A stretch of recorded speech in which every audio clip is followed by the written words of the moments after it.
बिस्मिल्लाहिर्रहमानिर्रहीम। अस्सलाम वालेकुम friends, hopefully you all are fine and doing good. So आज chapter 4 structure of molecule 9th chemistry Punjab text book के chapter 4 structure of molecules के exercise MCQ से हम करेंगे।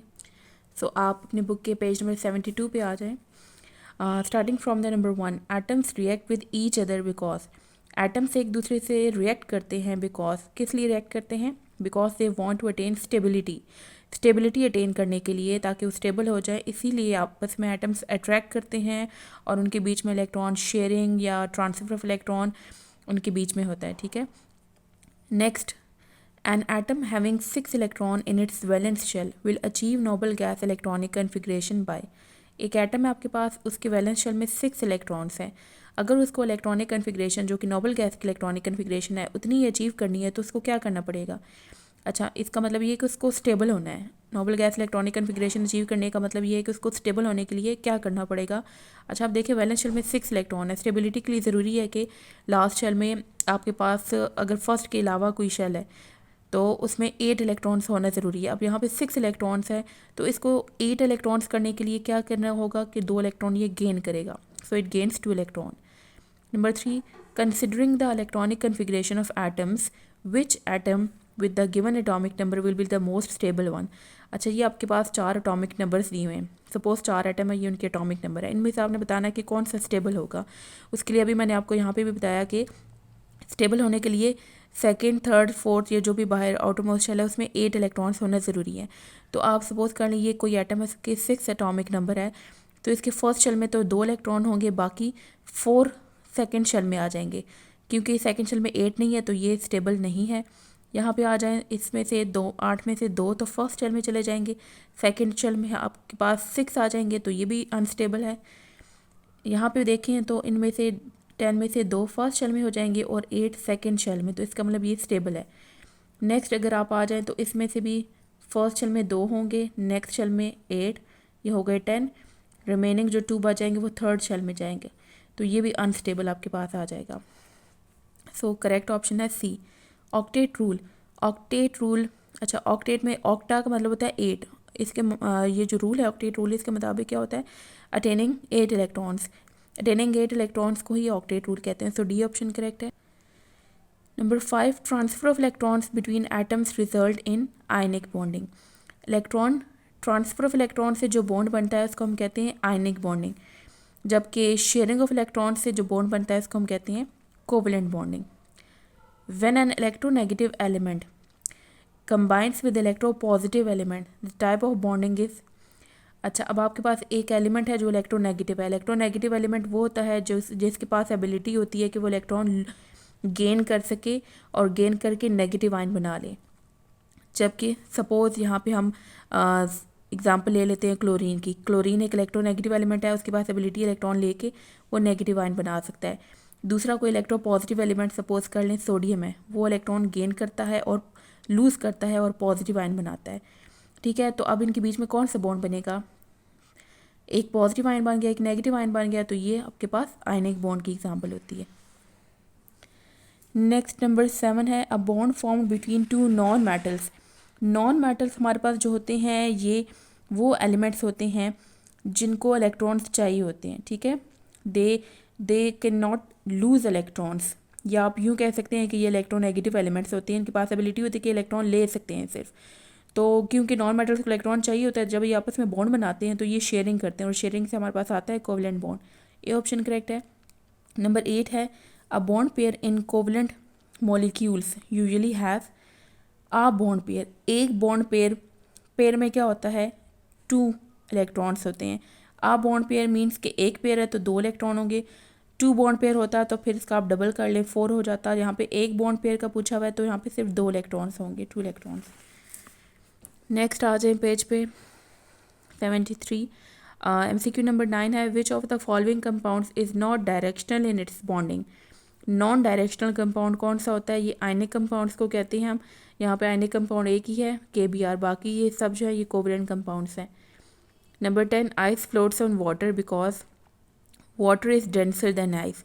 कोई भी चीज़ जब पानी के ऊपर तैरती है, फ्लोट करती है, तो वो इसलिए करती है क्योंकि उसका वज़न पानी से कम होता है, वो उसकी डेंसिटी पानी से कम होती है। तो यहाँ पे भी यही बात है कि आइस की डेंसिटी कम होती है, वाटर की डेंसिटी हाई होती है। Number 11 covalent. अच्छा, अब यहाँ पे अगर आपसे बॉन्डिंग का पूछा जाता कि ice float on water because of which bonding, तो उसकी रीज़न आपके पास होती है हाइड्रोजन बॉन्डिंग। हाइड्रोजन बॉन्डिंग की ही वजह से ये ऐसा होता है कि वाटर डेंसर हो जाता है आइस से। नंबर 11 है covalent bond involves the sharing of electrons. Number 12 how many covalent bonds does C2H2 molecule have. अच्छा, इसकी आपने अगर बॉन्डिंग बनानी है तो इसके लिए क्या करना है, आपने 2 कार्बन लेने हैं, ठीक है, बीच में आप सिंगल बॉन्ड बना लेंगे। अब यहाँ पे देखिए 2 हाइड्रोजन है, 2 हाइड्रोजन और 2 कार्बन, जितने भी हाइड्रोजन होंगे ना आपने उनको कार्बन में डिस्ट्रीब्यूट कर देना है। 2 हाइड्रोजन है तो एक आपके पास इस हाइड्रोजन कार्बन के साथ आ जाएगा, दूसरा आ जाएगा इसके पास, ठीक है। अब देखिए इस कार्बन के कितने बॉन्ड बने हुए हैं, यहाँ पे 1 बॉन्ड बना हुआ है, बाकी इसको टोटल एक कार्बन जो है वो टोटल 4 बॉन्ड बना सकता है। अब 2 बॉन्ड का मैं मज़ीद, तो वो आपका यहाँ पे सेंटर में ही लगेंगे कार्बन के साथ, ठीक है। तो ये बैलेंस हो गया। अब इसका भी 4 बॉन्ड्स हो गए हैं कंप्लीट, 1 2 3 4, और इसके भी कंप्लीट हो गए हैं 1 2 3 4, ठीक है। क्योंकि एक ही हाइड्रोजन था दोनों के पास, तो इसलिए आपने एक से ज़्यादा कार्बन और हाइड्रोजन के बीच में एक से ज़्यादा बॉन्ड नहीं बन सकता। क्यों? क्योंकि हाइड्रोजन एक ही बॉन्ड बनाता है, हाइड्रोजन को एक इलेक्ट्रॉन चाहिए होता है, इसलिए एक बॉन्ड बनाता है। कार्बन को 4 इलेक्ट्रॉन्स चाहिए होते हैं वैलेंस शेल कंप्लीट करने के लिए, इसलिए 4 बॉन्ड बनाता है। अब आप इसमें कोवलेंट बॉन्ड्स काउंट कर लें, टोटल कितने बन जाएंगे, 1 2 3 4 5, ठीक है, ये करेक्ट ऑप्शन है। नंबर 13 है how many electrons does a triple covalent bond involves. Triple covalent bond में कितने, अब यहाँ पे देखिए बॉन्ड नहीं पूछा हुआ है, यहाँ पे क्या पूछा हुआ है, इलेक्ट्रॉन्स। तो आपने याद रखना है ये जो एक लाइन आपको नज़र आ रही है ना, इस एक लाइन में 2 इलेक्ट्रॉन्स इन्वॉल्व होते हैं, ठीक है। आपने ये याद रखना है, अगर एक बॉन्ड है तो इसका मतलब 2 इलेक्ट्रॉन्स हैं, एक और बॉन्ड आ गया तो इसमें भी 2 इलेक्ट्रॉन्स है। यहाँ पे ट्रिपल कोवलेंट बॉन्ड हुआ की बात हो रही है तो एक और बॉन्ड हो गया, यहाँ पे भी 2 इलेक्ट्रॉन्स। अब हम इन सबको काउंट कर लें, 2 4 एंड 6, तो 6 इलेक्ट्रॉन्स आ गए आपके पास। नेक्स्ट है which pair of the molecule have same type of covalent bonds. इनमें से कौन सा है जिसमें सेम टाइप के कोवलेंट बॉन्ड होगा। तो यहाँ पे अगर आप देखें तो O2 है, O2 का जो आप इस तरह से ओपन स्ट्रक्चर बनाए तो ये यूँ होता है, इसमें डबल बॉन्ड आ रहा है, जबकि HCl में H और Cl के बीच में सिंगल बॉन्ड होता है, ठीक। यहाँ पे भी अगर आप देखें तो O के बीच में डबल बॉन्ड होता है, जबकि N के बीच में ट्रिपल बॉन्ड होता है, इस तरह से। ये आप साथ साथ खुद भी लिखते जाएं, ठीक है। जो जो मैं यहाँ पे एक्सप्लेन करती जाती हूँ आप साथ नोट डाउन करते जाएं, उससे आपको MCQs याद रहेंगे। बाज़ औक़ात ऐसे भी होता है MCQs के ऑप्शन सेम होते हैं, फिर आप कन्फ्यूजन हो जाती है। अगर आप सिर्फ ऑप्शन याद करके चले जाएंगे और ऐसी हो कि कोई 2 MCQ आ जाए कि स्टेटमेंट डिफरेंट और ऑप्शन सेम हो, तो फिर आप वहाँ पे मिस्टेक हो सकती है, इसलिए आप अच्छे से इनको समझ के जाइएगा।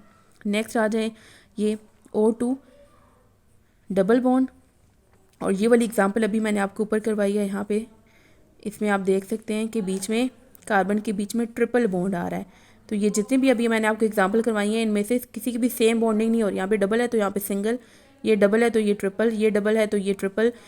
यहाँ पे अगर आप देखें तो ये क्या होता है कि O के बीच में डबल बॉन्ड है, और यहाँ पे आप देखें 2 कार्बन है, 2 कार्बन आपने बना लिए। अब 4 हाइड्रोजन है, 4 हाइड्रोजन है तो मतलब दोनों कार्बन के पास 2 हाइड्रोजन आपने अटैच कर लेने। एक हाइड्रोजन इधर आ जाएगा इसके पास, एक इधर, इसी तरह से यहाँ पे भी एक हाइड्रोजन आ जाएगा। अब सेंटर वाले कार्बन में देखिए कितने बॉन्ड्स कम है, 1 2 3 है, एक बॉन्ड कम है, वो सेंटर में आपने डाल देना है। अब देखें यहाँ पे भी डबल बॉन्ड आ रहा है और यहाँ पे भी डबल बॉन्ड आ रहा है। बेशक यहाँ पे सिंगल भी आ रहे हैं, लेकिन आपने मेन जो बॉन्ड है डबल या ट्रिपल वो देखना है। डबल यहाँ पे भी है, यहाँ पे भी है, तो ये C ऑप्शन करेक्ट है। 15 है identify the compound which is not soluble in water. तो यहाँ पे C6H6 नॉन सॉल्युबल होता है, बाकी सारे सॉल्युबल हैं क्योंकि बाकी आयनिक कंपाउंड्स हैं। ये ऑर्गेनिक कंपाउंड है इसलिए नॉट सॉल्युबल इन वाटर है, ठीक है। बेशक आप यहाँ पे मेंशन भी करें because it is an organic compound, या नॉन पोलर भी आप इसको कह सकते हो। ये सारे पोलर और आयनिक कंपाउंड्स हैं।